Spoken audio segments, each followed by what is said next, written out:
काफ़ी समय पहले की बात है।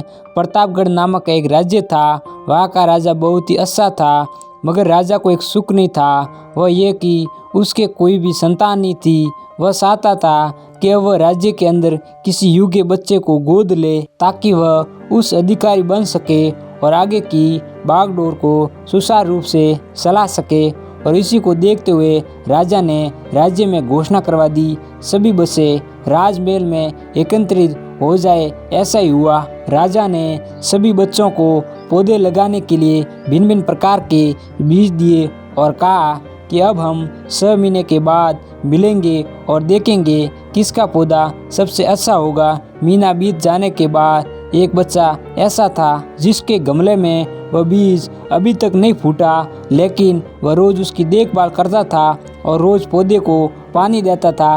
देखते ही देखते 3 महीने बीत गए। बच्चा परेशान हो गया। तभी उसकी माँ ने कहा कि बेटा धैर्य रखो, कुछ बीजों को फलने में ज़्यादा वक्त लगता है। और वह पौधे को सींचता रहा। 6 महीने हो गए। राजा के पास जाने का समय आ चुका था, लेकिन वह डरा हुआ था कि सभी बच्चों के गमलों में तो पौधे होंगे और उसका गमला खाली होगा। लेकिन वह बच्चा ईमानदार था और सारे बच्चे राजमहल में आ चुके थे। कुछ बच्चे जोश से भरे हुए थे, क्योंकि उनके अंदर राज्य का उत्तराधिकारी बनने की प्रबल लालसा थी। अब राजा ने आदेश दिया, सभी बच्चे अपने अपने गमले दिखाने लगे, मगर एक बच्चा सहमा हुआ था क्योंकि उसका गमला खाली था।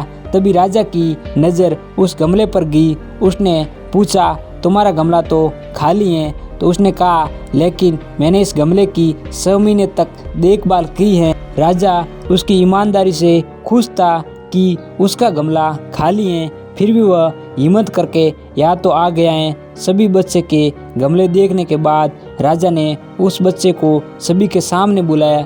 बच्चा सहम गया और राजा ने वह गमला सभी को दिखाया। सभी बच्चे जोर से हंसने लगे। राजा ने कहा, शांत हो जाइए, इतने खुश मत होइए।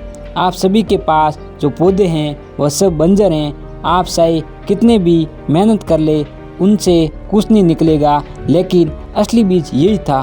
राजा उसकी ईमानदारी से बेहद खुश हुआ और उस बच्चे को राज्य का उत्तराधिकारी बना दिया गया। लेकिन हमें इस कहानी से क्या सीखने को मिला?